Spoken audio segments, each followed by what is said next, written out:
Salut Greg. Salut Jean-Fred, et je salue pas tout le monde parce que je crois qu'il y a 2-3 personnes autour du micro aujourd'hui. Salut Jean-Fred, salut tout le monde. On a beaucoup de chance aujourd'hui, on est en direct à la brasserie du Dr Gabs à Puydou. On a une 50aine de personnes, quelques retardataires qui ne sauraient tarder. Merci à tous d'être présents, ça nous fait vraiment, vraiment chaud au cœur de vous voir tous ici. Et on n'a pas que des invités dans le public, on a aussi des gens avec nous à notre micro. John Foust, directeur sportif du Lausanne HC, merci de nous accorder un petit peu de temps. Je pense que c'est une période un peu chargée pour toi. Salut John. Merci, bonsoir à tout le monde. Salut John. Johnny, une période un poil moins chargée pour toi, malheureusement, vu la fin de votre saison avec le HC Vienne. Mais du coup, tu nous fais le plaisir d'être présent à notre micro. Johnny Knebuller, joueur du HC Vienne, ancien junior et joueur du Lausanne HC. Salut Johnny. Salut, bonsoir à tous. Salut Johnny. Et merci à vous d'être présent à notre micro. On va aller dans l'ordre. John, c'est quoi ton quotidien actuellement? Tu as préparé ton équipe pour les playoffs? Tout va bien? Tu les laisses faire ou tu as encore du travail? Comment ça se passe ces prochains jours? J'ai hâte à jeudi, le premier match, parce que là, ça roule. C'est fini les préparations, fini les questions de billets. Je dirais aussi, on est assez chargé avec les demandes de médias, ce qui fait naturellement partie des playoffs. On le fait avec plaisir, mais c'est beaucoup de petites choses maintenant. Alors, on a très hâte que les matchs débutent. Au niveau de l'actualité, on a su très tardivement quel était votre adversaire.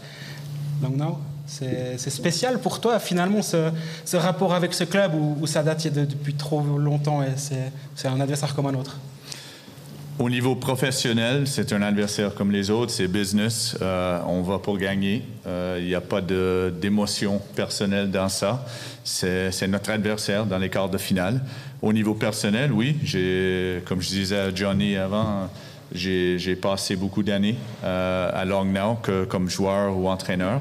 Alors oui, j'ai des relations hors de la patinoire, beaucoup d'amis là. Mais peut-être c'est le temps après les quarts de finale de vraiment parler avec ces gens. C'est vraiment le business maintenant pour nous. J'ai une question pour toi, Jenny. Comment ça se passe quand tu es en vacances? Est-ce que tu fais partie de ceux qui suivent encore le hockey? Tu vas voir tous les matchs ou tu as vraiment besoin de couper maintenant? Un peu des deux. C'est vrai que tu es un peu frustré d'avoir pas réussi à te qualifier pour les playoffs. Donc tu n'as pas trop envie de regarder ça parce que ça te fait plus mal qu'autre chose. Mais tu es quand même intéressé. Et puis, je regarde quand même les highlights. Je ne vais pas regarder les matchs en live quand même. Mais je regarde les highlights parce que j'ai des copains qui jouent dans certaines équipes et parce que ça m'intéresse de voir les actions des buts. Et puis voilà, mais c'est plus frustrant qu'autre chose, je dois dire. John, de jouer contre un club qui a finalement que 2 matchs au lieu de... Cloton en a eu 4. Est-ce que c'est pas finalement un petit avantage plus pour Zurich de jouer contre un adversaire qui a eu 4 matchs, puis vous de jouer contre un adversaire qui en a eu que 2? C'est les choses qu'on ne contrôle pas. Alors, nous, c'est notre mentalité. On ne gaspille pas le temps d'évaluer les choses comme ça. Ils sont reposés, plus ou moins. Nous aussi.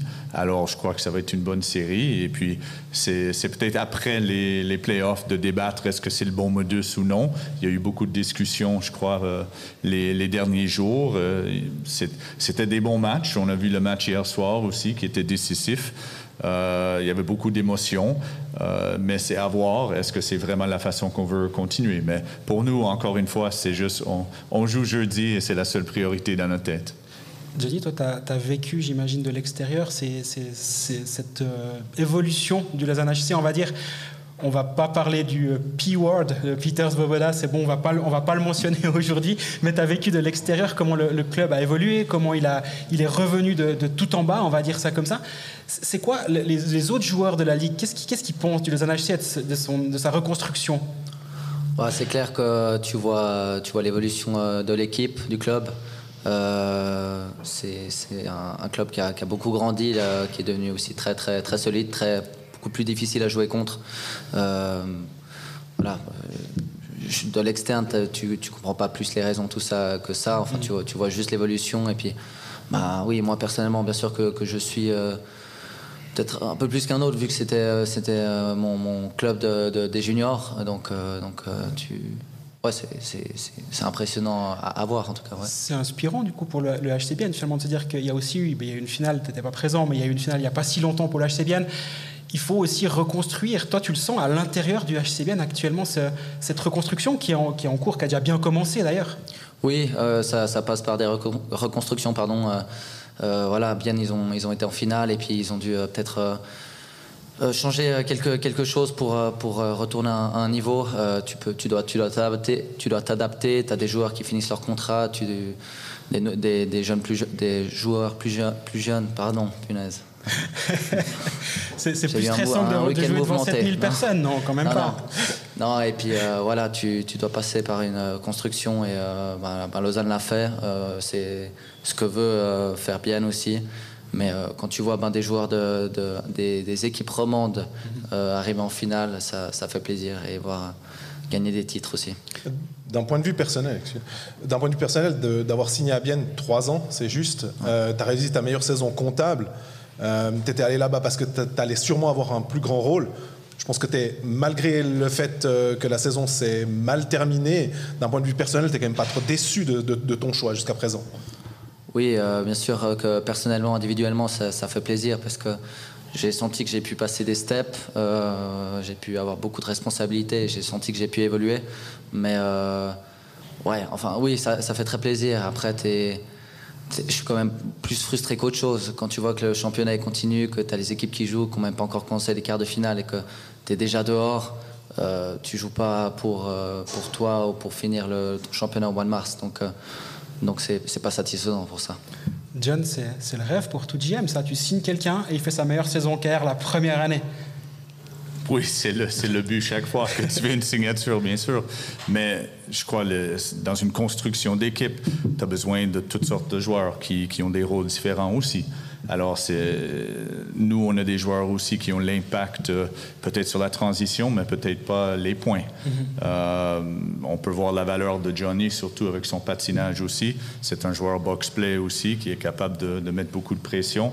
Il a fait une bonne saison, mais c'est pas seulement les statistiques qui racontent le succès d'un joueur. Mais justement, toi, tu vis ça comment? Parce que nous, les journalistes, je me mets là-dedans, on va avoir tendance à dire « Ah ben voilà, c'est sa meilleure saison en carrière », mais peut-être, je sais pas comment toi aussi, Jenny, que tu le vis, mais est-ce que tu as l'impression d'avoir fait ta meilleure saison en carrière? Et finalement, donc pour toi, Jen, de dire « Nous, on va trop être focalisés là-dessus », je vous laisse l'un après l'autre, mais cet aspect point, c'est pas un peu trop frustrant des fois, on parle que de ça?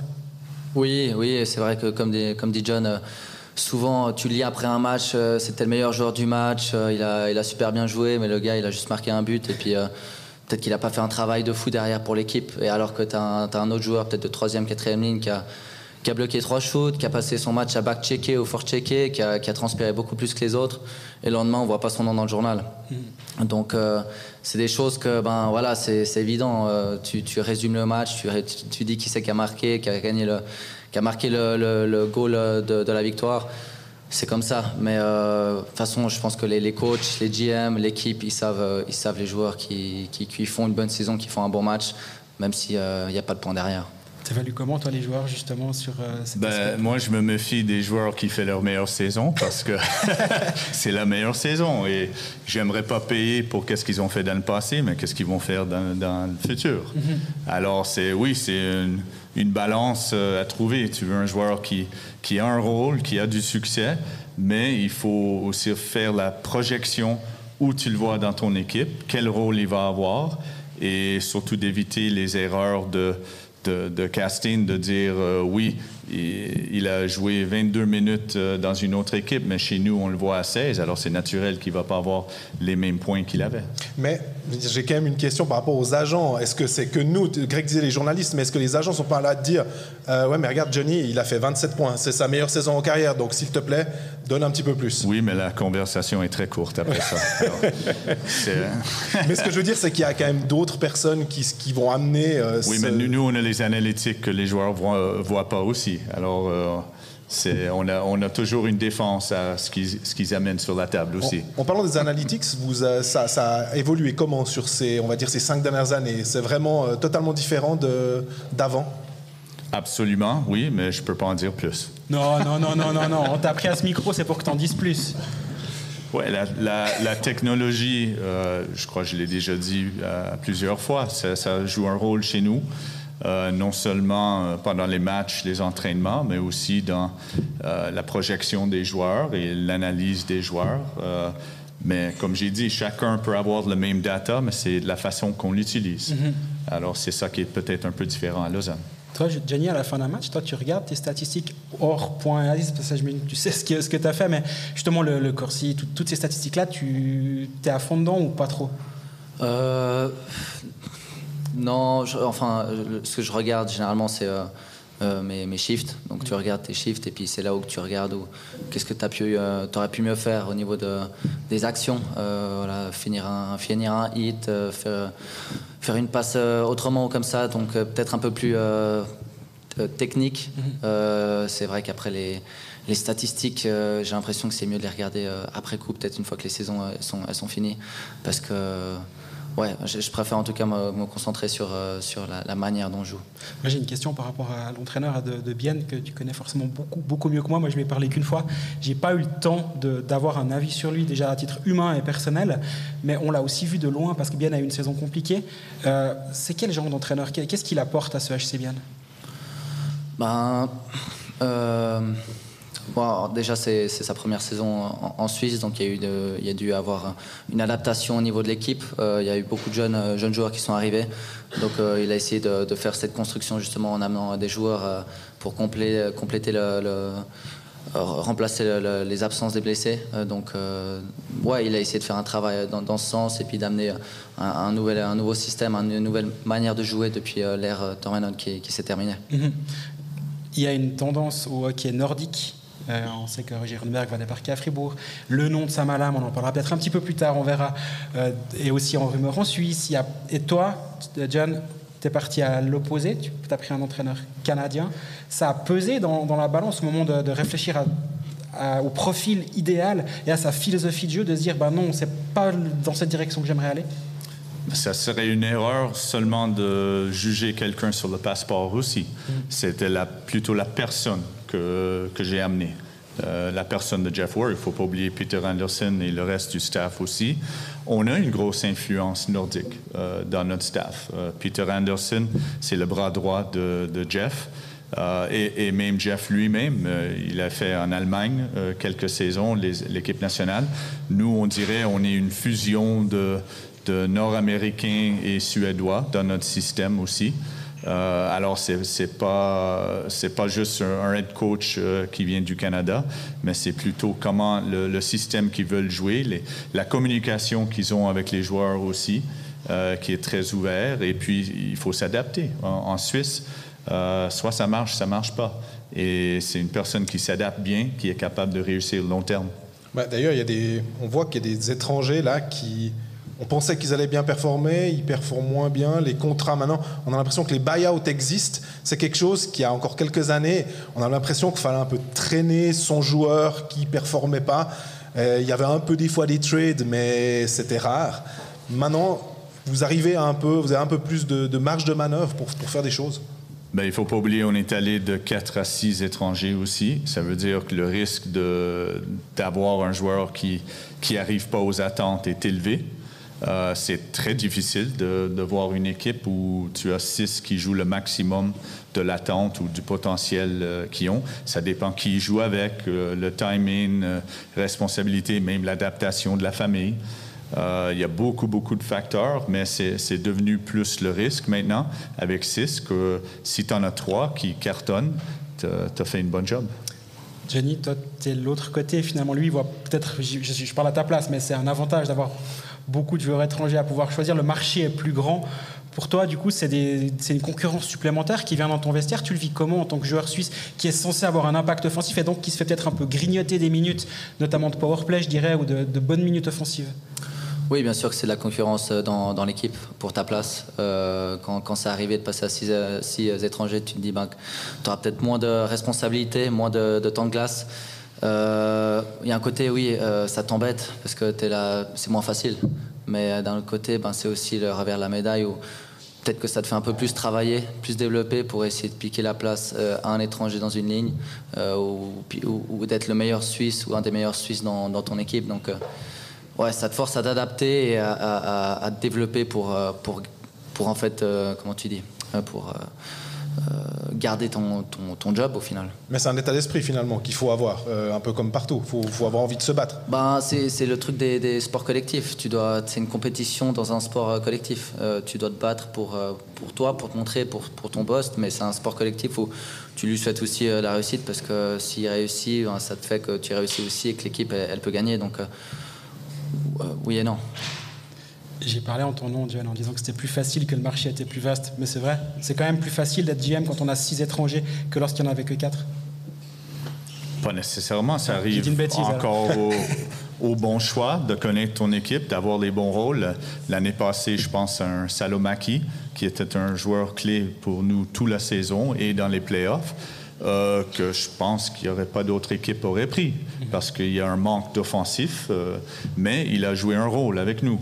Alors pour nous, les étrangers, c'est pas seulement on cherche les top scorers, mais on peut chercher les Raffles, les Salomaki, des joueurs comme ça, qui sont capables d'amener autre rôle que simplement sur le power play. Mais justement, quand tu signes un joueur comme Dominique Cahoun, où tout le monde se dit très rapidement « Ah, c'est un joueur incroyable, il avait plus de 50 points avec Berne, etc. » Toi, tu vois un autre rôle pour lui, ou c'est justement pour cet impact offensif que tu l'engages?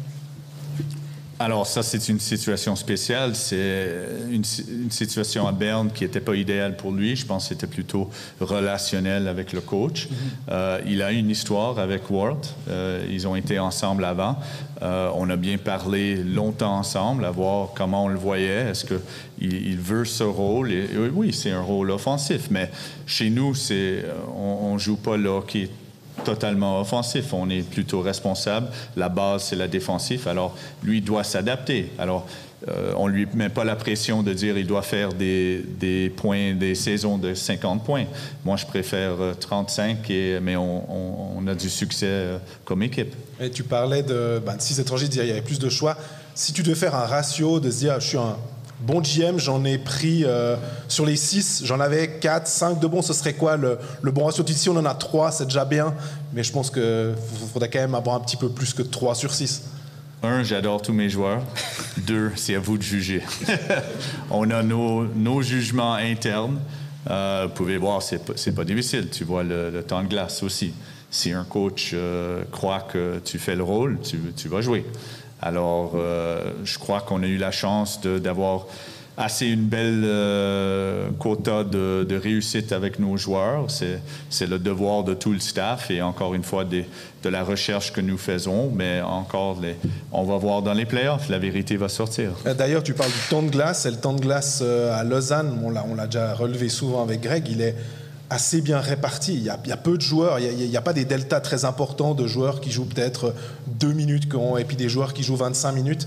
C'était aussi une volonté un peu de tout le staff de se dire on a des joueurs plus frais en fin de saison. Exactement, c'est la façon qu'on a construit l'équipe. C'est comme la saison passée, c'est pour avoir du succès dans les playoffs aussi. Et pour ça, nous, on croit physiquement, on est en forme dès le début, en mars, parce qu'on est capable de disperser les temps de glace, de ne pas suruser nos joueurs clés. Et en ce moment, on voit dans nos capteurs à l'entraînement, tout le monde est fit, tout le monde a un bon niveau physique. Johnny, au moment où tu signes à Bienne, on est d'accord que l'entraîneur n'est pas en place? Non, il n'est pas encore en place. À quel point ça a une importance pour toi, justement, ou du coup, en l'occurrence pas, visiblement, vu que tu as signé pour Bienne à ce moment-là, mais à quel point le coach peut influer sur une de tes décisions? Là, tu as signé 3 ans sans savoir. Ça te faisait pas un petit peu peur? Non, enfin moi, personnellement pas. En Bripiota, j'ai appris à m'adapter, en tout cas, à jouer pour l'équipe et pour le coach. Donc j'aurais su trouver des solutions, peu importe le coach qui allait venir. Et au moment où tu vois le nom Martin Philander, c'est quoi le premier réflexe? C'est de tout savoir sur lui pour savoir quel style de coach c'est? Ou finalement tu restes très à l'écart puis tu attends le premier jour et tu te laisses surprendre? Ouais, je suis pas du genre à regarder trop le passé de la carrière. Peut-être que j'ai vite fait regarder quand même qui c'était, par respect surtout. Mais non, c'est pas que je préfère plutôt le contact humain et puis les premiers jours comment ça allait se passer au niveau de la tactique, quoi. Je pense que c'est un défaut de journaliste. Moi, j'aurais su absolument tout sur sa carrière jusqu'au moment où il arrive et j'aurais bûché sur lui à fond. Donc c'est vrai que c'est intéressant. Des fois, c'est mieux de pas savoir, je pense. Je suis d'accord avec toi. Les playoffs, tu parlais justement des capteurs et de ton équipe qui est bien actuellement. Si on regarde la fin de saison de Lausanne HC, on peut quand même se dire, ou pas, qu'il y a eu des résultats qui n'étaient pas à la hauteur de ce qu'on attendait. Pourtant, quand on parlait avec les joueurs, c'était tout le temps « Non, on veut gagner tous nos matchs jusqu'à la fin, vous inquiétez pas ». Mais les résultats n'ont pas été en adéquation avec ce qu'on a entendu. À quel point il faut s'inquiéter ou pas du tout? Je trouve ça un peu drôle de critiquer la première place, mais... Je critique pas. On va... Ouais, les 3 derniers matchs, on n'avait pas la pression. Il fallait gagner. On jouait contre des adversaires de qualité qui devaient gagner. La motivation était là pour eux. Dans cette ligue, toutes les équipes sont bonnes. Si tu réduis ta force ou ton jeu de 10%, probablement tu ne vas pas gagner en National League. Alors, toutes les équipes sont proches. Oui, on a perdu quelques matchs à la fin, mais c'est aussi la préparation des playoffs qu'on fait depuis un mois. Ça veut dire que les entraînements sont plus durs pour se mettre en forme de faire une longue playoff. Alors, si on avait les jambes un peu lourdes, ça peut-être nous a coûté un peu de rapidité ou de qualité de jeu, mais on s'est dit on est prêt à sacrifier quelques points pour aller plus loin en play-off.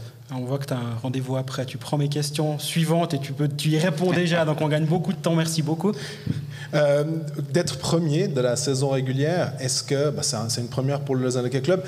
Est-ce que ça induit un peu plus de pression finalement parce qu'on va se dire vous jouez contre le 8e, donc normalement Lausanne doit passer. Est-ce qu'il y a un peu plus de pression?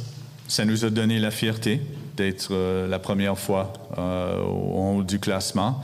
2, ça nous a donné l'avantage de glace jusqu'à la fin des playoffs. Et 3, ça ne nous donne rien de plus en ce moment. C'est la réalité. On commence à 0, les quarts de finale. On ne regarde pas les demi-finales. Pour nous, on doit gagner 4 matchs contre Langnau pour passer. Et c'est uniquement ça. De plus de pression, on oublie qu'on est premier. Peut-être on peut lire dans les médias le premier contre le petit Langnau, mais c'est pas comme ça du tout. C'est 2 bonnes équipes qui vont se battre pour une place en demi-finale. Il parlait justement peut-être des blocs d'entraînement qui peuvent être faits au cours d'une saison pour préparer des moments, des blocs d'entraînement peut-être un peu plus intensifs à certains moments. Toi, en tant que joueur, on t'informe justement comment ça va se passer les prochaines semaines. Est-ce qu'on va plus faire travailler plus de foncier à une certaine période ou comment ça se passe la gestion des énergies sur une saison? Oui, généralement, tu as le coach qui vient faire le meeting en début de semaine ou le jour avant, en tout cas pour t'annoncer comment on allait faire, comment on allait travailler ces prochains temps. Donc, il essaie de t'expliquer pourquoi on va augmenter la charge de travail ou la diminuer. Et puis après, plus tu joues, plus tu avances dans tes saisons et tu sais un peu aussi ce qui est juste à faire. On ne va pas poser la question à John, parce que je pense qu'il ne va pas pouvoir répondre autre chose que Lausanne va gagner.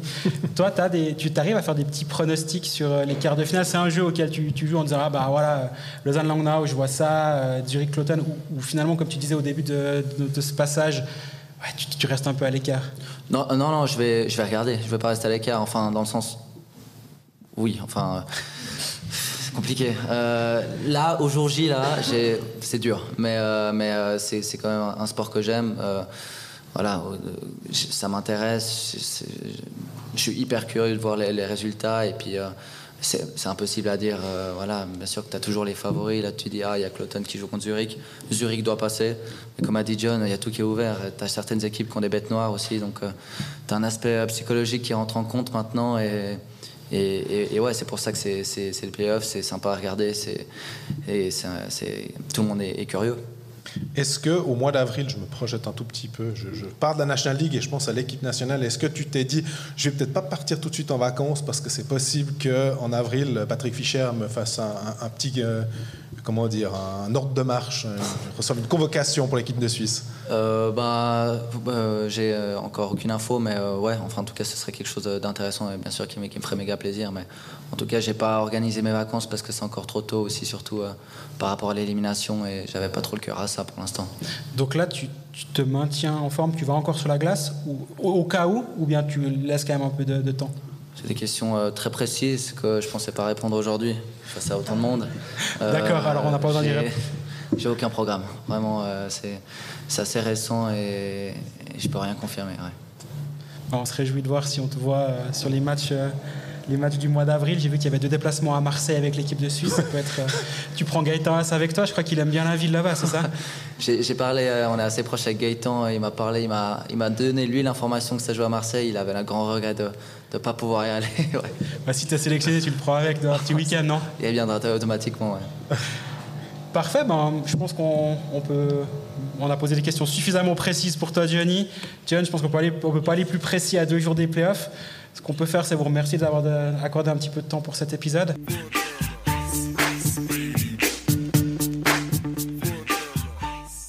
Voilà, on a fait un changement volant.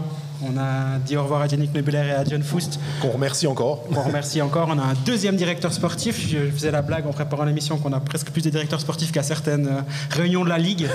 Encore Marc Gauti qui est censé arriver mais qui est dans les bouchons. Salut Gerd Sanézan, directeur sportif de Gauthieron. Et Benjamin Antoniati, futur directeur sportif quelque part. Ouais, futur. Salut Benjamin.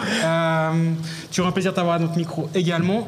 Gerd, ton actualité, elle est forcément liée à celle de John Foust. Les playoffs commencent ce vendredi pour vous. Contrairement à Lausanne, vous aviez le nom de votre adversaire depuis 1 semaine. Ça change vraiment quelque chose d'avoir cette semaine de préparation en plus? Oui, je pense que c'est agréable d'avoir... en tout cas, on sait sur qui se focaliser puis de préparer au mieux. Le désavantage qu'on avait quand j'ai écouté John avant, ils avaient quelques semaines à préparer les playoffs, d'avoir des entraînements un peu plus durs. Nous, c'était pas du tout le cas, donc on a vraiment dû batailler jusqu'à la fin pour atteindre ces top 6. Donc. Mais oui, c'est clair que d'avoir l'adversaire déjà connu, c'est agréable. Mais vraiment un désavantage, vraiment un désavantage que John disait, on doit attendre, on a 2 semaines, finalement ils sont quand même premiers, donc... Ça va. Et puis je pense que je ne sais pas s'ils vont être autant frais que par exemple notre adversaire à nous. C'est clair, quand tu joues des play-in, play-out avec justement aussi la charge mentale de devoir te battre 2 fois maintenant et puis d'affronter typiquement Kloten qui doit affronter Zurich. Je pense qu'ils n'ont pas les mêmes forces que quelqu'un qui est déjà sûr dans le top 6. Quoi. Toi, à titre personnel, cette qualification, tu l'as vécu comment? J'imagine que si on revient en arrière en début de saison, c'était assez compliqué pour Fribourg. Il y a eu un changement radical en décembre. Tu t'attendais à finir dans le top 6? Non, honnêtement. Au mois de décembre, c'était la galère. Bon, déjà, toute la première partie de la saison, c'était difficile à vivre parce qu'on a opté pour un changement, puis le changement était assez critiqué, donc il fallait s'attendre à ça, mais que ça parte aussi mal que ça. Jamais de la vie on aurait pensé que n'arrivait pas justement à surmonter ces quelques défis qu'on avait. Puis on avait des tendances, des signaux qui nous montraient que ça allait mieux, mais on est à chaque fois retombé de nouveau sur nos pattes, et puis on n'arrivait pas à avancer en fait. Et puis oui, après on a vraiment dû tirer, disons là, je sais pas comment dire, mais dans le train. La sonnette d'alarme. La sonnette d'alarme, merci. Et puis on a dû changer quelque chose. C'est clair qu'à ce moment-là, on ne pensait pas du tout l'objectif qu'on s'était fixé au début de saison d'atteindre les top 6. C'était vraiment de gentiment pouvoir remonter le classement. Tu as déjà vécu un changement aussi radical en cours de saison? Toi, peut-être de l'intérieur, Benjamin, voilà, c'est où je veux en venir. Oui, avec Gerd. C'est vrai que je me rappelle, c'était pas facile à ce moment-là. Et puis après, Gerd, il était arrivé. Et puis tout allait pour le mieux avec un résultat final encore mieux. On parle de 2013, donc là. Tout à fait, ouais, 2013, où Gerd, il a pris la place de John Van Boxmeer. Et puis voilà, la première. Honnêtement, je ne sais pas si je peux tirer un parallèle, mais c'est vrai que Fribourg, au moment du changement, ils partent à la Coupe Spengler, qui est un tournoi important, certes, mais aussi tu peux créer un peu de cohésion d'équipe où les gars se retrouvent entre eux, on va dire loin un peu aussi de la ville de Fribourg et de ses pressions. Et puis quand Gerd il était arrivé en 2013, on avait fait, il nous a dit nouveau coach, nouvelle saison, vous partez. On était partis en voyage toute l'équipe quelques jours, donc je ne sais pas si je peux en tirer un parallèle, mais en tout cas, il y a eu ce côté peut-être un peu hors hockey, un peu festif en équipe. Est-ce qu'on ne romantise pas un peu la Coupe Spengler là? Parce qu'on a l'impression, maintenant évidemment c'est le top 6, mais on a l'impression que c'est que là où tout s'est passé, là où l'équipe s'est construite. Est-ce que c'est vraiment ça ou finalement il y a d'autres choses? Ça nous a donné un coup de boost quand même. On est allé à la Coupe Spengler avec des chocottes, disons-le comme ça, parce que tu as un changement d'entraîneur, tu as la Coupe Spengler, tu as tout de suite une pression, parce que c'était pas un tournoi comme ça pour nous du plaisir. C'était vraiment le deuxième match de nouveau coach, le troisième qui va arriver, et puis après il fallait se qualifier pour la suite. Donc là, il y avait une tension qui est assez forte les 2 premiers matchs, et une fois que les 2 premiers matchs sont passés, quand on a affronté Davos, on a senti un petit peu une espèce d'énergie positive qui était là, puis on y croyait qu'on pouvait faire quelque chose. Et puis comme on n'a jamais rien gagné dans l'histoire du club, donc c'était quand même une coupe qu'on voulait aller absolument aller chercher. C'est quoi l'importance de ces coupes Spengler, justement, vu que tu l'as dit, jamais rien gagné? C'est un titre quand même, mais je suis sûr que dans la salle, il y a des fans de Genève Servette qui trouvent que c'est aussi un titre. Il y a peut-être des fans de Lausanne ou autres qui trouvent que c'est moins un titre. À quel point c'est important? Alors, je comprends tout à fait que ce n'est pas un vrai titre. Mais Genève a passé par là aussi. Oui. Donc, nous, c'est aussi un exemple pour nous de dire, OK, Genève a d'abord gagné la Coupe Spengler, et après, ils ont gagné le championnat suisse, et après, ils sont devenus champions d'Europe. Donc, à un moment donné, il faut avoir un feeling de pouvoir affronter quelque chose, d'être en finale, de pouvoir la gagner, quoi, même si c'est un tournoi. Mais c'est un tournoi qui compte quand même. Et nous, la Coupe Spengler, ce qui nous a donné, c'est un peu cette énergie positive de dire, OK, Lars, avec son coaching staff, avait prévu de faire des changements. Mais quand tu gagnes, les changements, tu peux les faire plus vite parce que tu as la crédibilité, parce que ça marche, tu gagnes. Si tu commences de nouveau à perdre et puis tu n'avances pas vraiment, les joueurs déjà fatigués mentalement, tu as un nouveau coach qui arrive, on essaie de mettre des choses en place et puis tu perds et puis ça n'avance pas, c'est beaucoup plus lourd. Là, ça a été pour nous une énergie positive de pouvoir avancer. Mais là aussi, on s'est posé des questions. À un moment donné, est-ce qu'on a un coup de mou? Parce qu'on n'a pas eu de break, on est tout de suite monté, on a eu le 24 à la maison, mais le 25, on était monté, puis on a des entraînements, les matchs qui suivent. Tu redescends, tu as un jour de congé, puis tu rattaques le championnat. On a dit, ouais, peut-être à un moment donné, c'est un risque aussi d'avoir un coup de mou au niveau physique ou mental.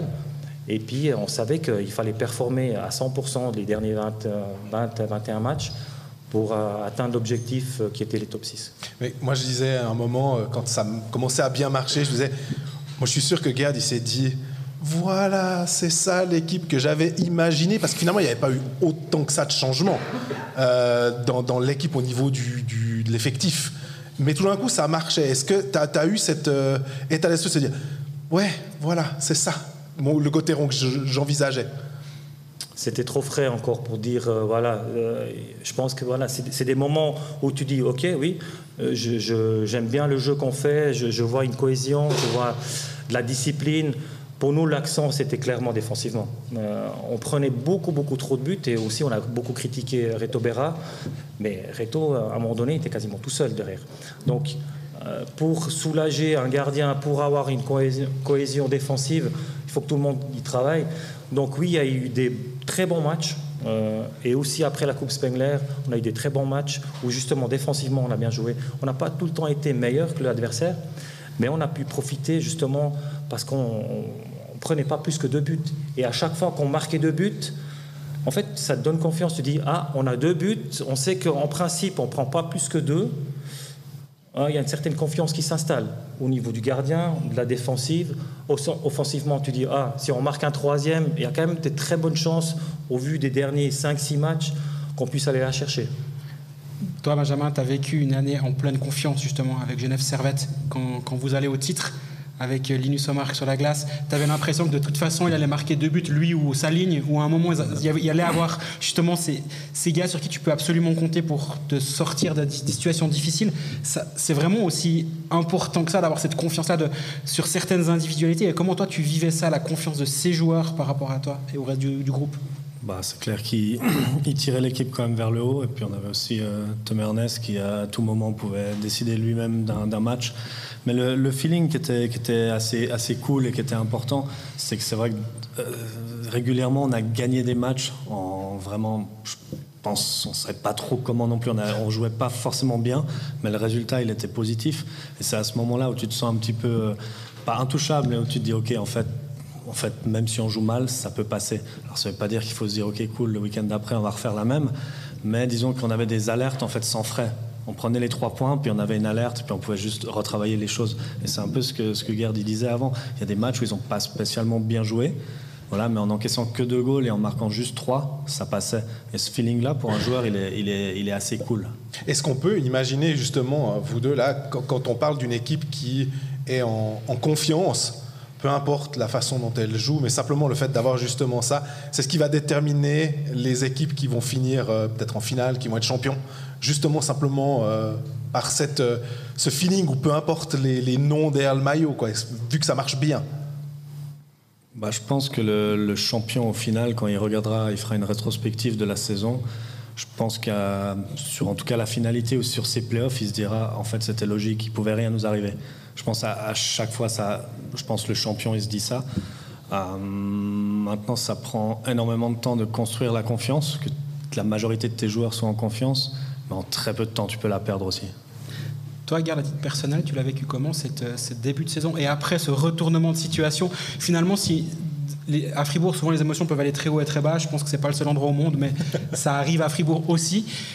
Est-ce qu'à un moment, tu t'es dit, quoi que je fasse, on va dire que je fais faux? Puis après, quand il y a eu les victoires, on dit, quoi que je fasse, on va dire que je fais juste quoi qu'il arrive. Comment toi, tu vis avec, on va dire, la pression populaire? C'est pas toujours évident, mais en même temps, on savait pourquoi on a fait un changement. Et en parallèle, je commençais déjà à préparer la saison suivante. Donc, c'est un peu un double tranchant. Ça veut dire que d'un côté, tu as les résultats qui ne suivent pas, mais de l'autre côté, tu essayes de faire des transferts, d'essayer de mettre les choses en place, et ça marche. Donc, tu as satisfaction d'un côté, et puis de l'autre côté, ça ne marche pas. Donc, c'était un peu des hauts et des bas, mais c'est clair que c'est jamais agréable quand tu essayes de changer quelque chose, et puis tu es persuadé que ça va aller dans le bon sens, et que ça ne marche pas. Donc, c'est assez lourd, ouais.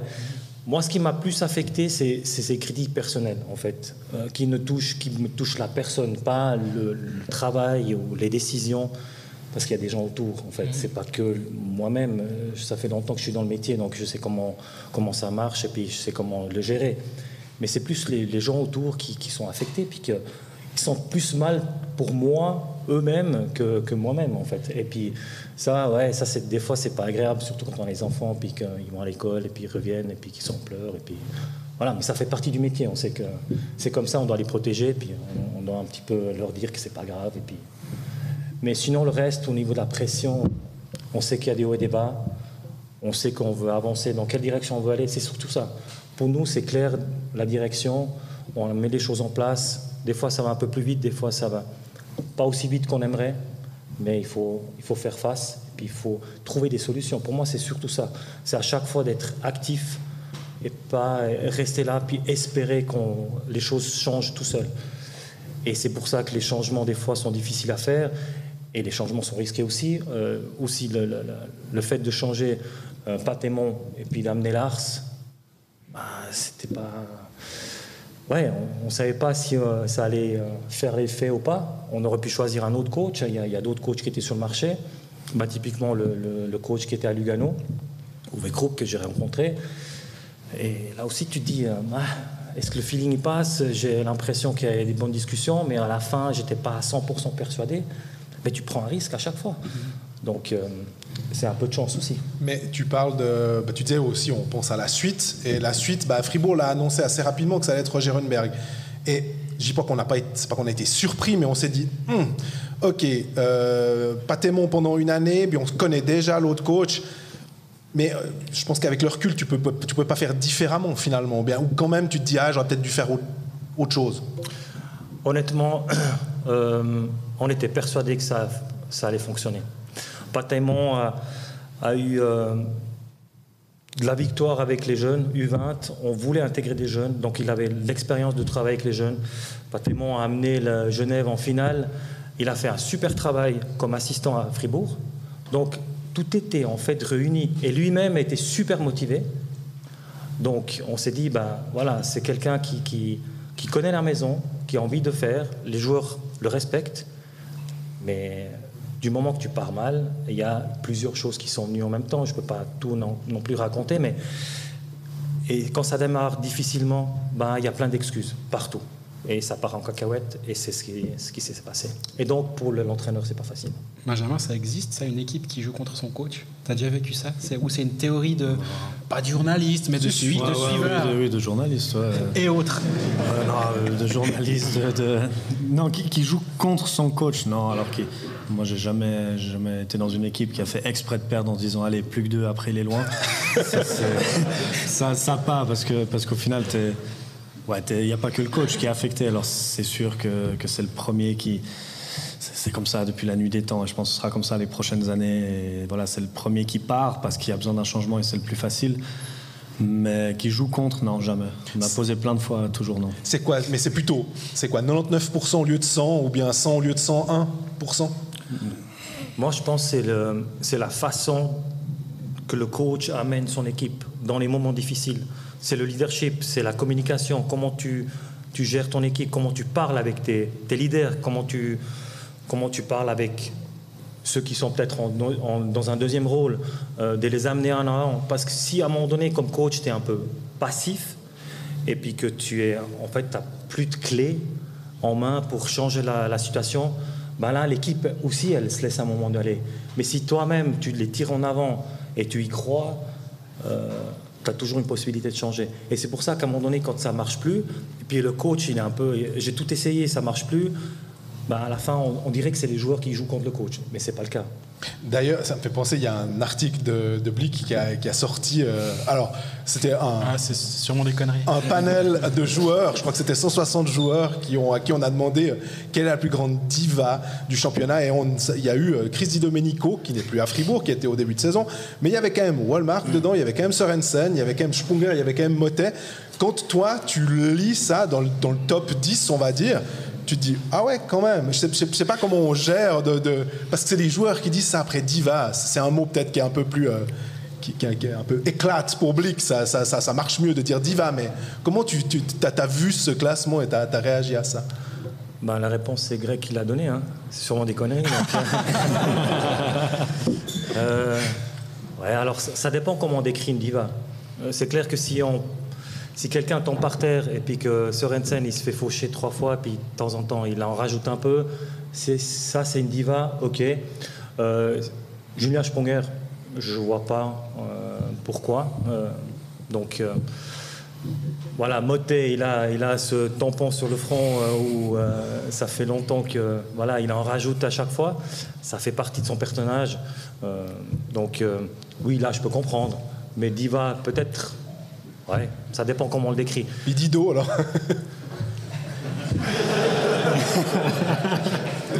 Dido, c'est un personnage.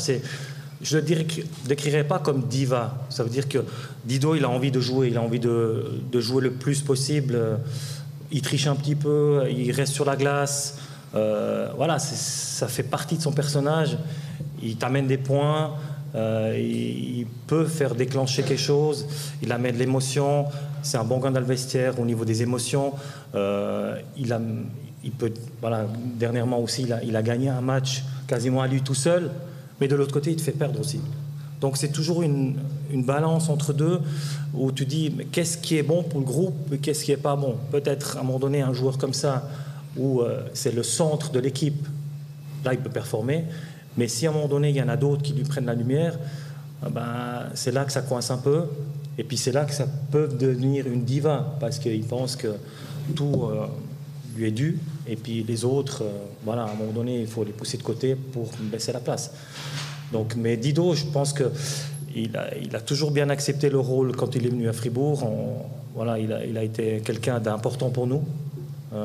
C'est clair que la décision de le changer, c'était un accord commun, il faut dire. Mais il fallait à un moment donné prendre une décision de sortir. Qui était plutôt pas mauvaise, visiblement. Ouais, justement, il y a eu un moment après où il n'y a pas eu les effets escomptés, dans le sens, je pense pas que tu t'attendais à faire un échange et que c'est pas un coup de baguette magique non plus, ça allait pas tout changer. Mais les semaines d'après, tu t'es dit, c'était peut-être pas la bonne idée, ou à aucun moment tu as douté, et finalement c'est comme toutes les décisions que tu prends, tu étais à 100% convaincu et tu n'as plus jamais regardé en arrière? Alors j'étais à 100% convaincu. Parce que pour nous, il fallait de la discipline pure et dure. Il fallait du travail défensif.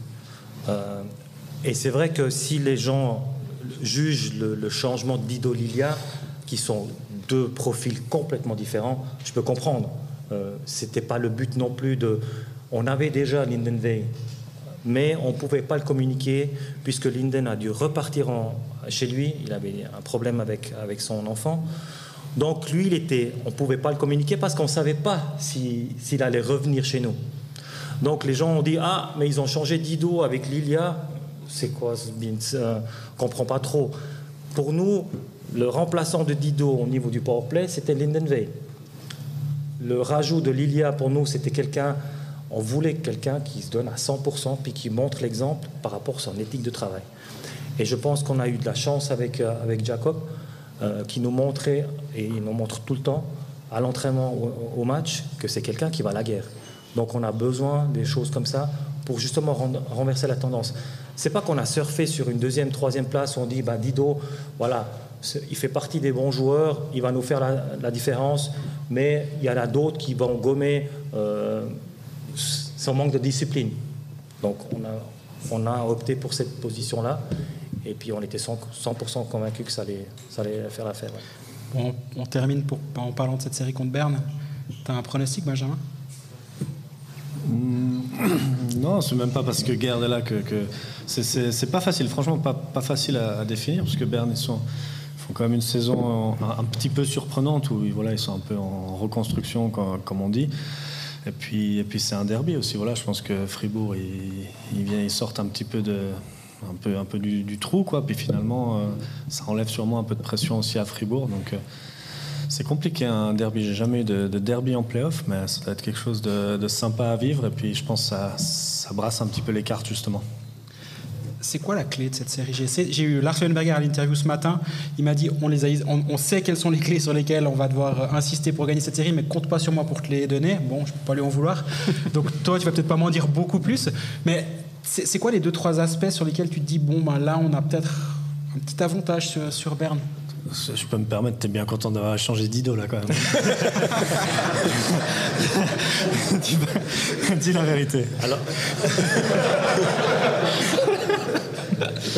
Alors disons, l'avantage qu'on a sur Berne, je pense qu'on a aujourd'hui, si on regarde le championnat, la régularité qu'ils avaient, aussi le talent qu'ils ont dans leur équipe, même si Benjamin il dit que voilà, ils sont en reconstruction, ça fait 5 ans qu'ils sont en reconstruction. Là, je pense qu'ils ont atteint un niveau qu'ils voulaient être. Ils étaient super réguliers, ils sont forts en fait dans tous les départements. Donc pour nous, on ne va pas regarder où on pourrait être meilleur. On les a affrontés, on a pu gagner des matchs, pas toujours meilleurs, mais on a pu gagner des matchs contre eux. Donc on sait que la discipline et puis les émotions, ça va quelque chose qu'il faudra gérer. Ça reste un derby. Et puis ça va être chaud, c'est clair. Au début, en tout cas, parce que tout le monde est à fond et tout le monde est reposé, entre guillemets. Et ça va être une clé. Après, voilà, on sait que de temps en temps, dans les playoffs, tu as des individualités qui surprennent, qui sortent un peu du bois, et puis qui peuvent te faire la différence. Mais à la fin, c'est assez difficile de savoir aujourd'hui encore. Je pense que c'est aussi dans la série elle-même que tu peux, à un moment donné, essayer de t'accrocher à quelque chose qui marche bien et puis déstabiliser l'adversaire. C'est aussi ça, hein, une série de playoffs, c'est d'avoir des clés pour déstabiliser les autres. Pas seulement de dire, OK, on joue sur nos forces, on voit que quelques faiblesses de l'autre côté, mais des fois, ça peut basculer sur une mauvaise décision d'un arbitre, sur un coup de chance aussi pour marquer un but. Et puis la dynamique, elle peut changer. Est-ce que l'arrivée d'Altonen, qui était à Cloton en début de saison, après il y a eu cette histoire de suspension d'1 mois pour usage de cocaïne, 1000 francs d'amende, boum, il se retrouve à Berne. Est-ce que ça t'a surpris ? Tu t'es dit non, là, je pense qu'ils vont avoir une petite suspension, puis Berne, ils vont se jeter dessus, puisqu'il avait déjà signé un contrat de 2 ans avec Berne pour les 2 prochaines saisons. Ça m'a surpris, oui. Ouais, c'est une question. On s'est posé la question nous-mêmes. Est-ce qu'un joueur comme ça, on le prendrait ? Je juge personne, mais moi j'aurais pas pris. Et c'est pas contre lui, c'est juste à un moment donné il faut. Pour moi c'est un exemple. Tous les joueurs de la première équipe ils sont pas toujours exemplaires, on est d'accord, mais c'est quand même un exemple. Et puis ouais, je trouve que prendre de la drogue, moi ce qui m'énerve le plus c'est la sanction. Voilà. Ça c'est ridicule, mais absolument ridicule. Que Berne après le prenne. voilà, c'est de bonne guerre s'ils veulent, et il est déjà chez eux. Je pensais peut-être Berne allait refuser aussi leur contrat qu'ils avaient signé avec lui, mais voilà, ça c'était assez vite vu que non. Mais voilà, c'est leurs affaires, et puis je juge pas, et puis tant mieux pour eux parce que c'est un très très bon joueur. C'est clair que ça donne un avantage pour Berne. Ils ont une belle profondeur au niveau des étrangers, donc ça va être un atout pour eux, mais le reste, voilà. La sanction est ridicule. On a beaucoup parlé du passé, on a parlé du présent. Je propose qu'on termine un tout petit peu sur le futur, vu qu'il y a l'arrivée de Roger Rönnberg. Je sais bien que c'est pas pour tout de suite, mais on en a beaucoup parlé parce que c'est quelqu'un qui est très, il aime bien parler aux médias, j'ai l'impression. J'ai ma collègue de Blick qui allait lui rendre visite. Il a fait cet article qui a, évidemment, tout le monde s'est arrêté au titre, où il dit qu'il sait déjà où il va fêter le titre. C'est devant la cathédrale, visiblement. Donc je sais pas si vous avez déjà pris les mesures pour le podium. Mais pour la groupe Spengler. Hein. Ah bah voilà. Mais au-delà de cette petite phrase, qu'est-ce qui t'a convaincu chez Roger Rönnberg que c'était la bonne personne? Le projet en soi, de ce que j'ai présenté quand on m'a demandé de présenter une stratégie sportive, il y avait beaucoup de parallèles par rapport à Frölunda quand Rönnberg avait commencé. Moi, j'ai eu de la chance de visiter une fois Frölunda sans le connaître et sans l'avoir partagé avec lui. Mais je voyais en fait tout ce qui se passait là-bas. Et je me suis dit, c'est un projet que j'aimerais faire aussi à Fribourg. Puisqu'on n'a jamais gagné, il faut commencer à quelque part pour peut-être donner une autre dynamique. On sait que chez nous, c'est important d'intégrer les jeunes. On sait qu'on a peut-être... disons aujourd'hui 2 à 3 millions de moins que les tops équipes. Donc il faut trouver des solutions pour améliorer l'équipe et d'avoir cette excuse de ne pas avoir l'argent. À un moment donné, c'est bon, on veut gagner, on met les moyens en place pour gagner, mais si on n'a pas les finances, c'est le travail et c'est peut-être la façon de faire. Donc tout ce qu'il a mis en place, ou tout ce que Frölunda a mis en place, justement du développement, d'améliorer les joueurs, il a gagné, il a une expérience, bien sûr, ça m'a convaincu. Et puis, je l'ai rencontré, la première fois que je l'ai rencontré, ça a été assez vite, hein, ça fait clic dès le départ. On s'est vu à 4 heures, on a dû arrêter à minuit, on s'est revu le lendemain toute la journée, et lui, il était convaincu qui voulait venir à Fribourg par rapport au projet lui-même. J'aimerais terminer sur une petite question, je ne suis pas sûr que tu puisses confirmer, mais il y a 2 étrangers qui sont en rumeur. Un, c'est par ma faute, l'autre, c'est pas ma faute. Mais on parle de Michael Kapla et de Borgström comme futurs joueurs de Fribourg-Gotteron. Tu peux en parler? Non. C'est de nouveau des conneries de Blick, ça, ou bien? Non, mais on a dit qu'on voulait... typiquement Rönnberg, j'ai dit qu'on ne voulait plus parler de la saison prochaine parce que ça a été évoqué plusieurs fois, on se concentre sur cette saison. Moi-même, maintenant, je viens d'en parler. Donc, mais les annonces et tout ça, on a dit qu'on voulait respecter tous ceux qui sont engagés et puis qu'une fois qu'on a passé Noël, on voulait s'arrêter là. Mais voilà. Donc on se concentre sur le match de vendredi soir. Il y a des bons journalistes qui font bien leur travail, donc des fois ils ont raison, souvent raison, donc voilà, on verra. On peut en rester sur un truc positif sur les journalistes, c'est ça? Parlez pas de toi. Ah bon, ça va. Benjamin, je te propose qu'on te garde au micro encore un petit moment. Magnifique. Gerd, merci beaucoup d'être venu, d'avoir accepté l'invitation malgré le trafic qui n'était pas forcément évident. C'était un plaisir. Là. Ça va. Et tout bon pour les playoffs. Merci beaucoup.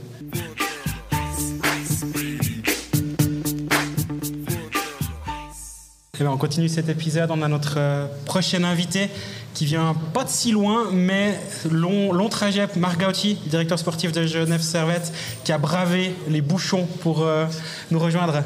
Ouais, bonsoir à tout le monde, et puis les Suisses allemands toujours en retard. Salut Marc. Désolé pour ça, 1h45 de Genève ici, c'est un peu beaucoup, mais ça va. Merci beaucoup d'avoir accepté notre invitation.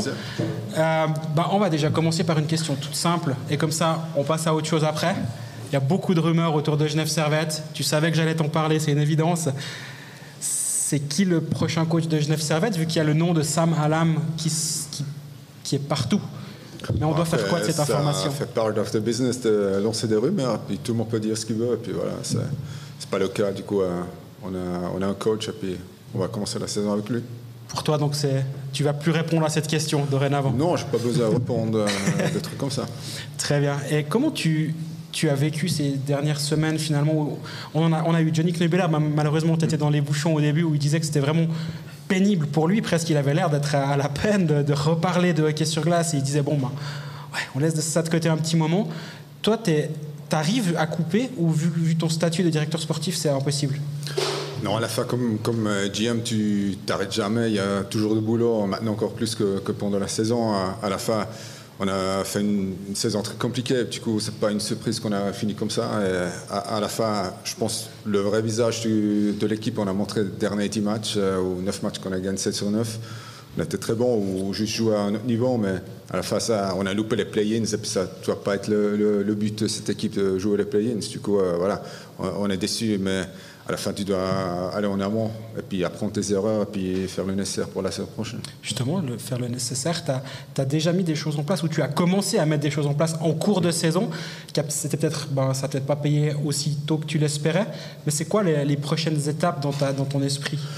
Non, je pense le fait qu'on a beaucoup de joueurs en échéance, qu'on a déjà annoncé qu'ils vont quitter le club, des joueurs qui ont fait beaucoup pour le club, des superstars dans la ligue. Je pense que des fois on a oublié qu'on a eu des joueurs comme ça dans notre championnat. Et puis voilà, il faut chercher des remplaçants. Et puis un membre du coaching staff qui part, du coup aussi là, on va chercher un nouveau assistant. Et tu as des noms à nous donner, ou c'est pas encore le bon moment? Non, à la fin, on est en train de faire le exit meeting. Ça prend beaucoup de temps, mais c'est très, très utile voilà, pour prendre les bonnes conclusions. Et puis c'est ça ce qu'on fait cette semaine. J'ai une question pour toi, Benjamin. Tu as connu Arnaud Jacquemet de l'intérieur, on va dire. Il vient d'annoncer sa retraite. Il y a eu beaucoup d'hommages ou d'éloges autour de ce joueur. À juste titre. À juste titre. J'ai l'impression que de l'extérieur, on se rend compte de son importance, mais peut-être pas à quel point il est important. Toi, de l'intérieur, il représentait quoi quand tu jouais avec lui? Jackie, c'était un peu comment tu dis, c'est la voix de la sagesse, tu vois. C'était un peu le papa. C'est un peu le papa, tu vois. Ça partait un peu dans tous les sens. Jackie, c'était toujours un peu la voix de la raison. C'est quelqu'un qui est très, très intelligent et qui analysait vraiment bien les choses. Et ouais, la voix de la raison, je pourrais dire un peu. C'était un peu ce rôle-là qu'il avait dans le vestiaire.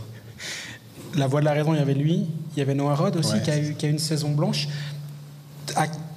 Tu te rendais compte forcément, Marc, de l'importance de Noah Rod dans le vestiaire, j'imagine. Mais est-ce que tu pensais qu'il allait manquer à ce point à cette équipe de Genève? Bon, à la fin, si tu gagnes, il ne manque pas, mais si tu perds, c'est clair que le vrai capitaine de l'équipe, il manque. Et puis surtout son attitude sur la glace, dans le vestiaire, c'est ça qui manquait. Et puis voilà, il manque un mois de plus en vestiaire qui poussait les gars quand c'était dur. Et puis voilà, c'était le cas que Noah, il n'était pas là. Puis compliqué, ouais. Dans le vestiaire, il poussait vraiment beaucoup, Noah? Non, c'est pas quelqu'un qui crie énormément. C'est pas quelqu'un qui a besoin de ça pour se faire respecter. Noah, c'est ultra professionnel. C'est le premier arrivé, le dernier parti. Et quand lui le fait, ça pousse les autres forcément à le faire. Et puis Noah, c'est quelqu'un qui déteste en fait les plaintes. Le bureau des plaintes, c'est pas chez lui. C'est chez qui? Ouais, c'est entre eux. Il y a des petits groupes. On arrive à se plaindre. On sait vers qui aller pour se plaindre. Il y a des bonnes oreilles là pour ça.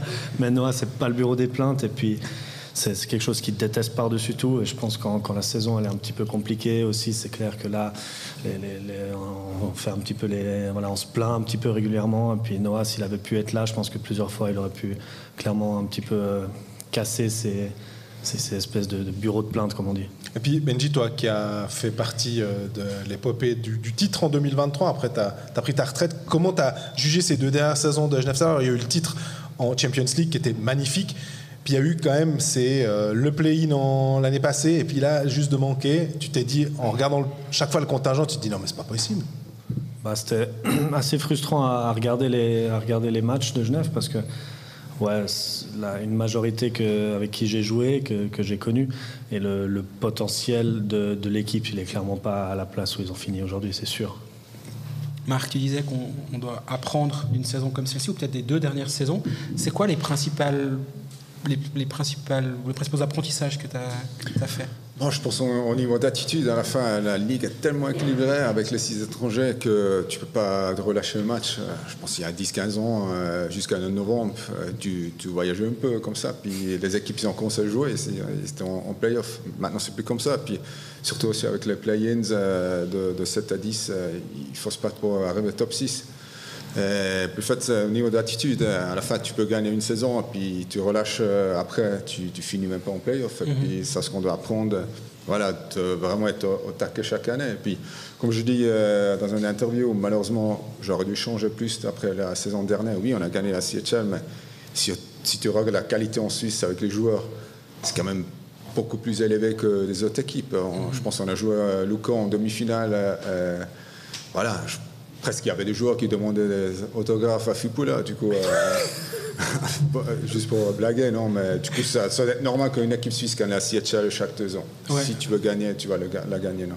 Et puis, du coup, voilà, on a raté les playoffs, c'était déjà un signal d'alerte, mais c'était une situation particulière.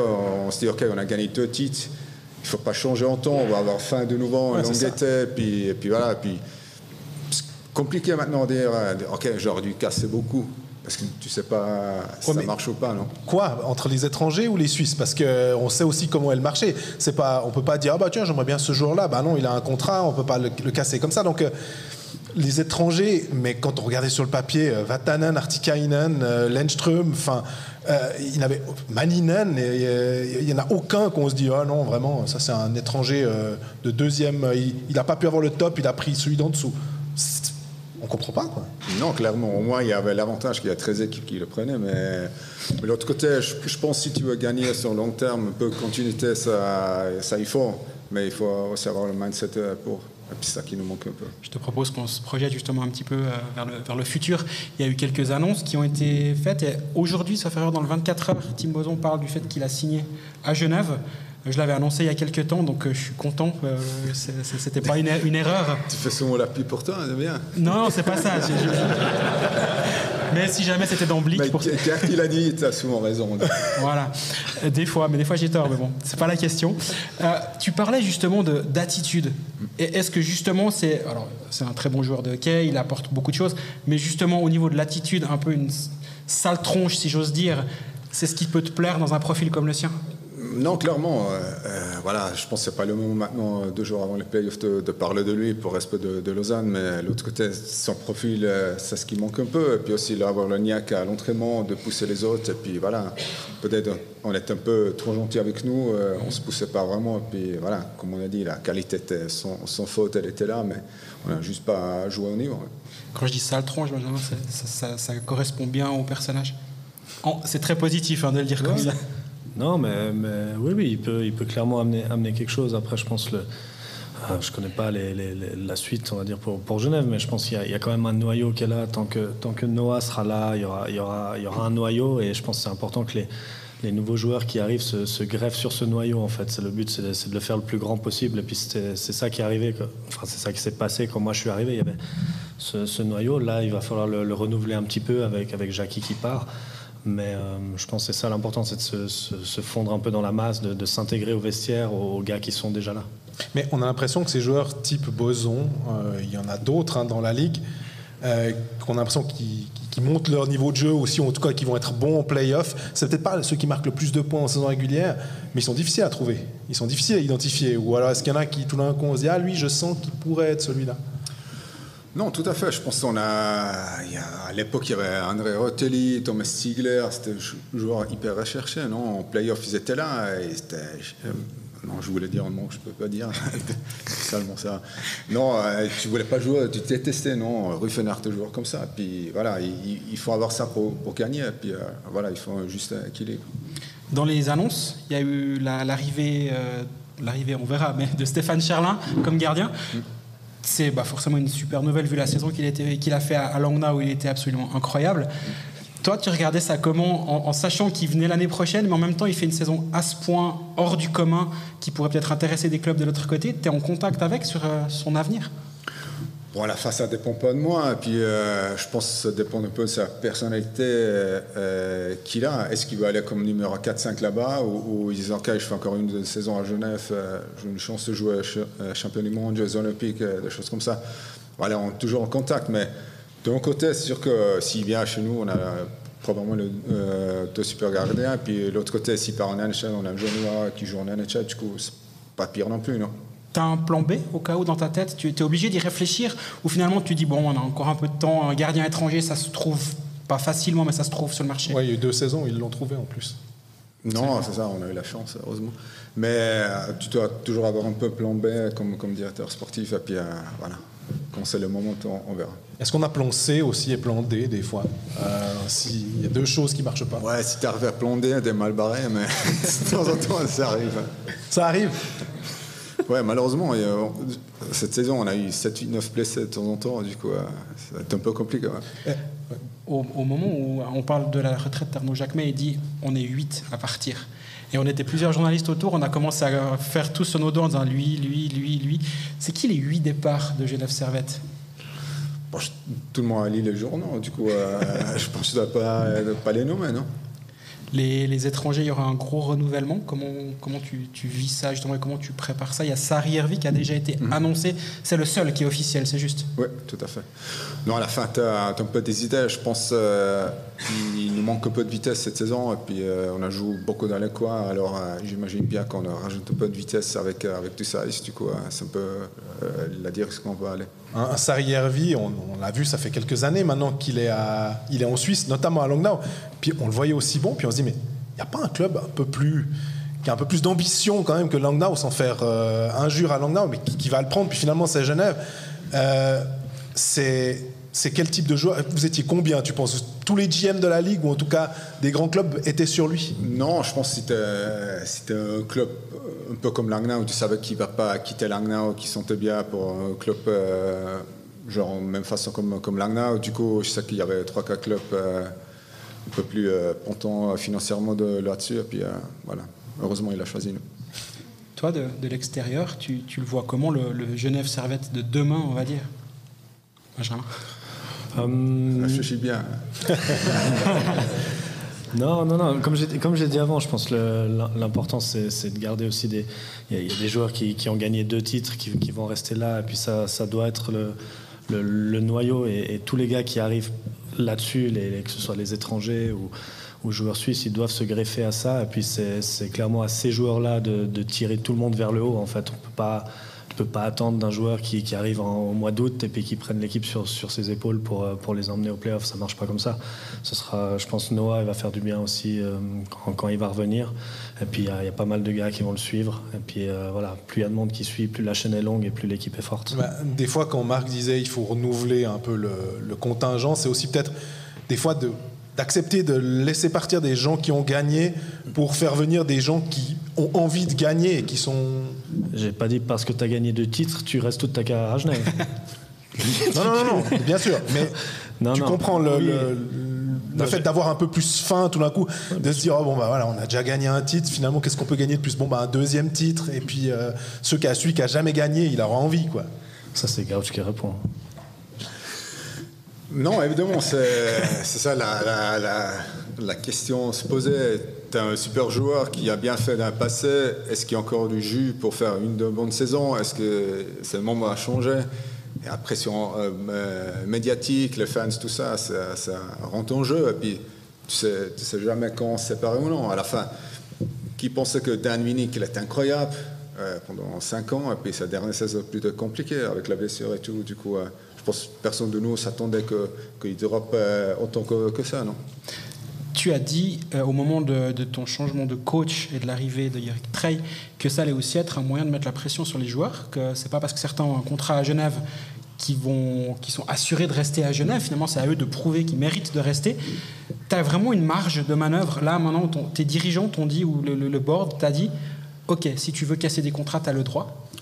Bon, je pense que ça ne va pas arriver de casser le contrat comme ça, faire un buyout, ça coûte beaucoup trop cher. Et puis voilà, je pense que tous les joueurs qui sont chez nous, ils ont certaines valeurs. Et puis à la fin, c'est nous à choisir avec qui on va continuer ce chemin à Genève. À la fin, on est obligé d'être dans les top 4, on a tout pour bien faire. Et puis, du coup, voilà, on examine maintenant toutes les possibilités. Et puis, voilà, ça doit être un honneur quand même pour jouer dans ce club-là. Je pense qu'on a tout pour bien faire. Super ville, super fans.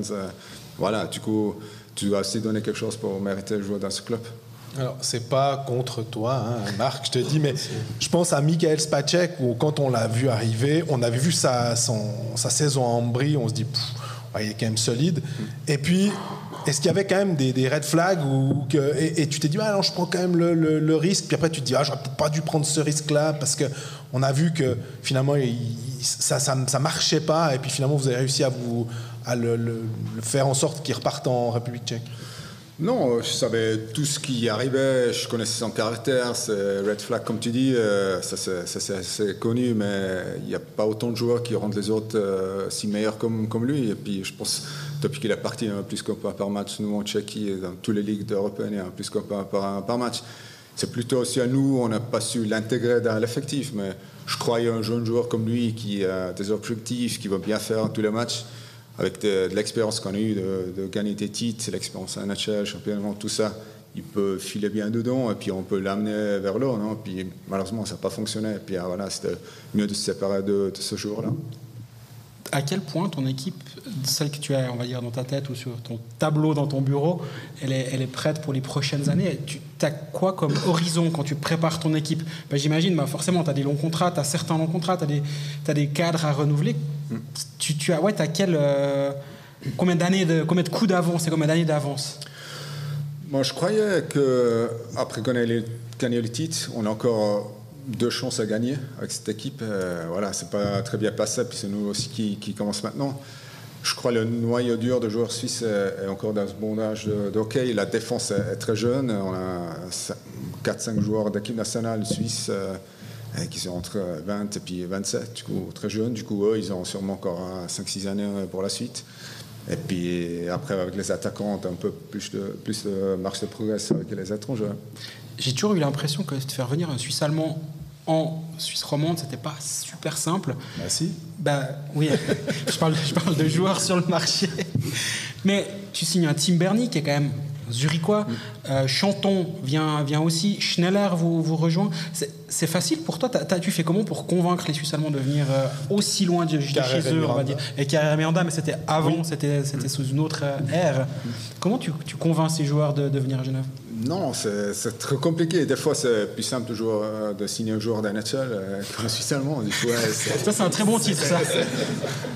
C'est très loin, par contre. Et puis, des fois, ils ne se rendent pas compte. Mais je pense qu'on a, comme je dis une fois, on a bien bossé dans les dernières années. Je pense qu'on a changé un peu la direction du club. Il y a beaucoup de plaisir. On aide où on peut, en joueurs, en famille, tout ça. Puis l'ambiance est toujours bonne. Et puis voilà, on a aussi monté en qualité, on a dit ok, on peut gagner le titre, et puis ça tire clairement les joueurs. Et puis je pense que Tim, il aurait pu signer dans tous les 14 clubs de la National League, et puis il a choisi nous, c'est bien pour nous. Et puis lui, tu vois qu'il a une mentalité vraiment, vraiment top, et puis ça aide toute l'organisation d'avoir quelqu'un comme lui. Et puis voilà, je pense que c'était un peu le mix, d'avoir une équipe compétitive, des buts élevés, de gagner le titre, et puis aussi ça ce qui est autour. Et puis toi, tu peux confirmer que l'ambiance est bonne à l'équipe. Des fois un peu trop, du coup, ça n'a pas aidé non plus. Avec les longs contrats maintenant, surtout pour les joueurs suisses où ça a l'air d'être plus difficile, comment tu gères? Parce que Greg parlait de coup d'avance, on a l'impression des fois de se dire ok, ce joueur j'aimerais bien, mais il lui reste 2 années de contrat dans tel club, donc je ne vais pas commencer à aller prospecter maintenant, mais j'aimerais quand même lui dire qu'on est intéressé. Puis en 2 ans, il peut se passer, tu parlais du drop de Winnick, alors il peut se passer plein de choses avec des joueurs. Comment on gère ça? Bon, c'est assez unique en Suisse que tu peux signer des joueurs 2 ans en avance. Un fenêtre de transfert sera pas mal. Moi, je préfère ça, mais c'est la loi de travail, c'est comme ça. Puis se projeter, c'est des fois pas simple parce que tu sais pas comment ton équipe va progresser. Est-ce que tu es toujours en top dans 2 ans? Sinon, un joueur suisse, il vient pas. Puis à la fin, signer maintenant un joueur de 2 ans à Genève, c'est presque impossible vu les contrats plutôt longue durée. Comment toi tu vivais justement ce marché qui se fait de plus en plus tôt? Là justement on voit il y a Dave Souter aussi, on l'a pas encore évoqué, mais qui a signé chez vous, qui a été officialisé également. Ça a été fait très tôt. Tim Boson, visiblement il le dit même lui-même, ça a été fait très tôt. Ça a pas mal évolué, je pense, entre le moment où tu as commencé ta carrière et la fin de ta carrière. Et comment ça se vit dans un vestiaire? si tu apprends que le gars à côté de toi, il a signé ailleurs? Ouais, ça, c'est pas vraiment un problème dans le vestiaire. C'est ancré dans la mentalité, ça fait partie du jeu. Et puis dans le vestiaire, souvent, on se dit voilà, c'est une loi qui est faite, c'est les joueurs qui gagnent en fait. C'est rarement les clubs qui gagnent avec ce genre de contrat en avance. Donc finalement, on supporte les gars, l'opportunité elle est là, il faut aussi la prendre au moment où elle est là. Et la loi et les règles sont faites ainsi, donc il faut la prendre. Mais dans un vestiaire, moi j'ai jamais connu de problème quelconque avec des joueurs qui partaient. Et puis moi j'avais aussi signé à Genève en étant à Lausanne, et puis c'était pas un problème. Glauser va partir à Fribourg. Voilà, c'est pas un problème à Lausanne. D'ailleurs, quand tu avais signé à Lausanne, tu étais venu au podcast, puis tu avais dit ouais, alors je vais à Lausanne. Ah non, on avait dû couper. Deux fois, on avait dû couper. Ah, mais c'est vrai, j'avais oublié. J'étais trop excité là. J'avais l'air de Svoboda sur l'épaule. Justement, les contrats dans le vestiaire, est-ce qu'on connaît? On se dit ah, lui, je sais, il a signé pourtant, et puis. Puis il joue en tel bloc, puis il performe pas, mais moi je suis meilleur alors que je gagne moins. On sait ça. Est-ce qu'il y a un peu ça? Un petit peu. Après il y a des spécialistes. Il y en a. Je pense qu'il y a plusieurs générations qui vont pas travailler après. Il y a les spécialistes. Leurs contrats sont toujours exceptionnels dans le vestiaire, et puis la réalité elle est un peu autre. Mais de nouveau, ça fait partie du jeu, du métier. Tu signes ton contrat, tu respectes. Tu veux faire quoi après? Retourner en arrière et dire ouais, finalement en fait non, je veux plus. Ça marche pas comme ça. Tu signes ton contrat, tu assumes, et puis tu travailles. Comment tu prépares un entretien? Justement, John Fuchs nous a un petit peu parlé de sa manière d'anticiper un rendez-vous avec un agent qui va forcément lui vendre le meilleur joueur du monde, qui patine dans les deux sens, qui est extraordinaire offensivement, défensivement encore meilleur. Comment toi tu prépares un entretien où tu sais que tu vas être challengé? Je pense que l'entretien avec le joueur, c'est plus important qu'avec l'agent. À la fin, c'est toujours le joueur qui décide, oui, avec l'aide de l'agent. Mais puis, la nouvelle génération, il va savoir de plus en plus. Ils demandent ci, ils demandent ça. Ils sont beaucoup plus préparés que nous à l'époque. Non? Puis ils disaient, ouais, t'as une offre là, puis il faut choisir. Non? L'agent, à peu près, il disait ça. Mais maintenant, il pose beaucoup de questions. Puis, tu peux faire quand même beaucoup avec ces entretiens, avec le coach, puis être préparé. Puis, voilà. Sinon, c'est de plus en plus difficile de ramener des joueurs. Qu'est-ce qui demande plus, excuse-moi? Ouais, bon. Qu'est-ce qui demande plus, justement, cette nouvelle génération par rapport à l'ancienne? Comment travailler à part les matchs, off-ice, skills, c'est quoi le planning du journée? Est-ce qu'on peut manger à la patinoire? Est-ce qu'on a suivi l'été? Des choses comme ça, non?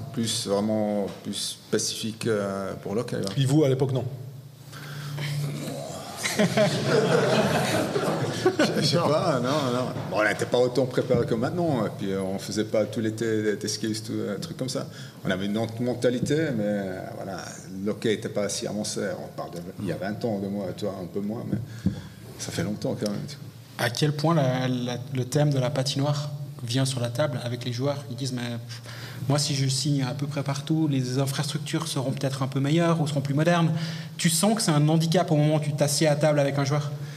Ouais, malheureusement, il y a Internet où je peux pas dire on a une super patinoire. Je peux pas dire il y a des palmes à Genève. Du coup, voilà. C'est sûr qu'ils demandent, mais à la fin, si tu as tout à côté de la patinoire, tu peux quand même convaincre les joueurs de venir. Et puis à la fin, la glace partout la même, du coup. Et puis Antti Ranta, il a signé à Genève, il avait une carrière NHL, Artikainen, il est venu. On a l'impression que ça va, quoi. Ouais, c'est ça. Ils n'ont jamais dit la patinoire n'est pas bonne, du coup. Mais à la fin, le vestiaire est cool, et puis ils font des travaux maintenant, du coup, on est un poil meilleur. Toi, à quel point ces 2 dernières saisons un peu compliquées te font te dire maintenant c'est un peu à moi de ne pas me planter pour la saison prochaine? Tu sens une pression autour de ta position ou finalement tu as ta direction puis tu la suis comme nous l'a expliqué Gerd avant, finalement tu es convaincu du chemin dans lequel tu vas et tu as réussi à convaincre les gens que finalement c'est le bon chemin? Non, je pense que tu commences ce job-là, tu sais toujours qu'un jour à l'heure tu peux te laisser à la maison. C'était toute ma vie dans le hockey, c'est un peu comme ça. Et puis, si tu as peur de faire quelque chose, tu ne vas jamais réussir. Et puis, voilà, je pense, après la personne que j'ai repris le job, c'était pas la chose plus simple. Mais voilà, tu dois être convaincu de toi-même, sinon tu n'avances pas. Puis, à la fin, oui, on a gagné de titres, c'était en crédit, mais pas autant que ça. Mais moi, je suis plutôt plus grand critique de moi-même. Du coup, voilà, chaque jour, je me pose des questions. Si tu as fait tout juste, il faut apprendre. Et puis, voilà, ça fait maintenant 5 ans que je fais le job. Et puis, je peux toujours apprendre quelque chose. Et puis voilà, si un jour ou l'autre, ça ne fonctionne plus, c'est comme ça. Et puis voilà, c'est part of the business. On parlait d'avoir un coup d'avance sur ton équipe. Par rapport à toi-même, tu as aussi un horizon, tu te fixes des objectifs, tu te vois où, je ne sais pas, dans 5 ans par exemple? Bien évidemment, j'ai des objectifs personnels et puis ça, ce qui est bien, si tu gagnes, tu ne dois pas donner toujours des interviews parce que ce n'est pas intéressant comme GM. Non, il parle au joueur, il parle au coach, tout ça, mais si ça ne gagne pas, il veut parler au GM, mais pourquoi ça ne marche pas? Et puis voilà, non, je suis une personne assez réservée et puis du coup, je garde ces choses pour moi. Justement, d'avoir ce rôle en lumière que tu as eu aussi, mais quand vous avez gagné, tu étais aussi en lumière. C'est l'entre-deux finalement où on te laisse tranquille. C'est quand ça va bien, mais pas trop. Là, t'es tranquille. Mais ce rôle en lumière, cette personnalité publique que tu dois devenir en disant toi-même que tu es quelqu'un d'assez réservé, tu as dû apprendre à devenir ce rôle-là. Bon, à la fin, si tu joues, c'est toujours un peu comme ça. Et puis, c'est pas que je travaillais dans la banque avant. Et voilà, tu apprends avec ça depuis que tu es jeune. Et puis, voilà. Je pense que la chose plus importante, comme GM, il ne faut pas essayer d'être quelqu'un, il faut être soi-même. Voilà. De temps en temps, j'ai la remarque que je dois donner plus d'interviews, plus être comme ça, plus ouvert, tout ça. Mais comme je n'ai jamais fait une faute avec les 2 titres, du coup, voilà, ça va rester comme ça. Moi, j'ai une question pour toi, Benjamin. Il y a eu l'annonce, pour ton actualité, il y a eu l'annonce du nouveau commentateur de l'équipe de Suisse de hockey avec Christophe Serf. Ouais. Tu étais dans la boucle, mais on ne sait pas qui est le consultant. Ouais. Tu vas me faire une réponse de GM et me dire qu'on ne sait pas. Je ne le sais pas moi-même, alors je peux rien. Je ne sais pas, aucune idée vraiment. Donc on ne sera pas avec toi au Danemark. Toi, tu as préparé les vacances au cas où? Non, je suis prêt pour le championnat du monde. Première fois de ma vie que je peux me préparer pour un championnat du monde. D'habitude, c'était réservé déjà, mais là, je suis prêt. Là. Il y a une chance encore que ce soit toi le consultant. Enfin, tu n'as vraiment aucune idée? Aucune idée du tout, vraiment aucune idée. Comment tu as vécu cette expérience derrière le micro? Bon, c'était à Stockholm déjà, c'était le plus important. Il y a eu la punition, un match à Langnau, mais c'est pas grave. On aurait une audience dans le mental. Alors, ce que tu as dit avant et ça va être super. Non, c'était sympa. C'était une nouvelle expérience pour moi de commenter en live où il y avait quand même pas mal de préparation et puis des équipes avec des joueurs qui n'étaient pas très très très connus. Fallait apprendre et puis c'est vrai que rester concentré, vraiment très très concentré pendant 2 heures, c'était pas facile.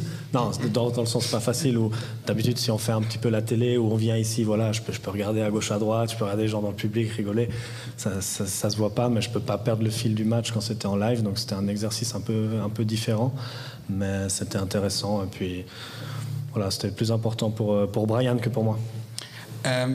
Quand tu as été annoncé comme consultant, j'ai eu 2-3 personnes qui m'ont dit Antonietty, vraiment, il n'a pas joué en équipe de Suisse, celui-là. Ouais. Mais moi, je t'ai défendu. Ah. C'est gentil.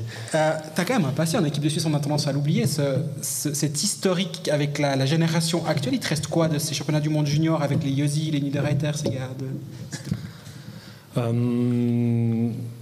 c'était quand même un peu bizarre de me dire aujourd'hui que j'étais dans le ouais, en fait, ce qui me fait un peu bizarre, c'est de me dire que j'étais déjà pas tout à fait normal, mais en fait que j'agissais déjà bizarrement avec ces gars-là.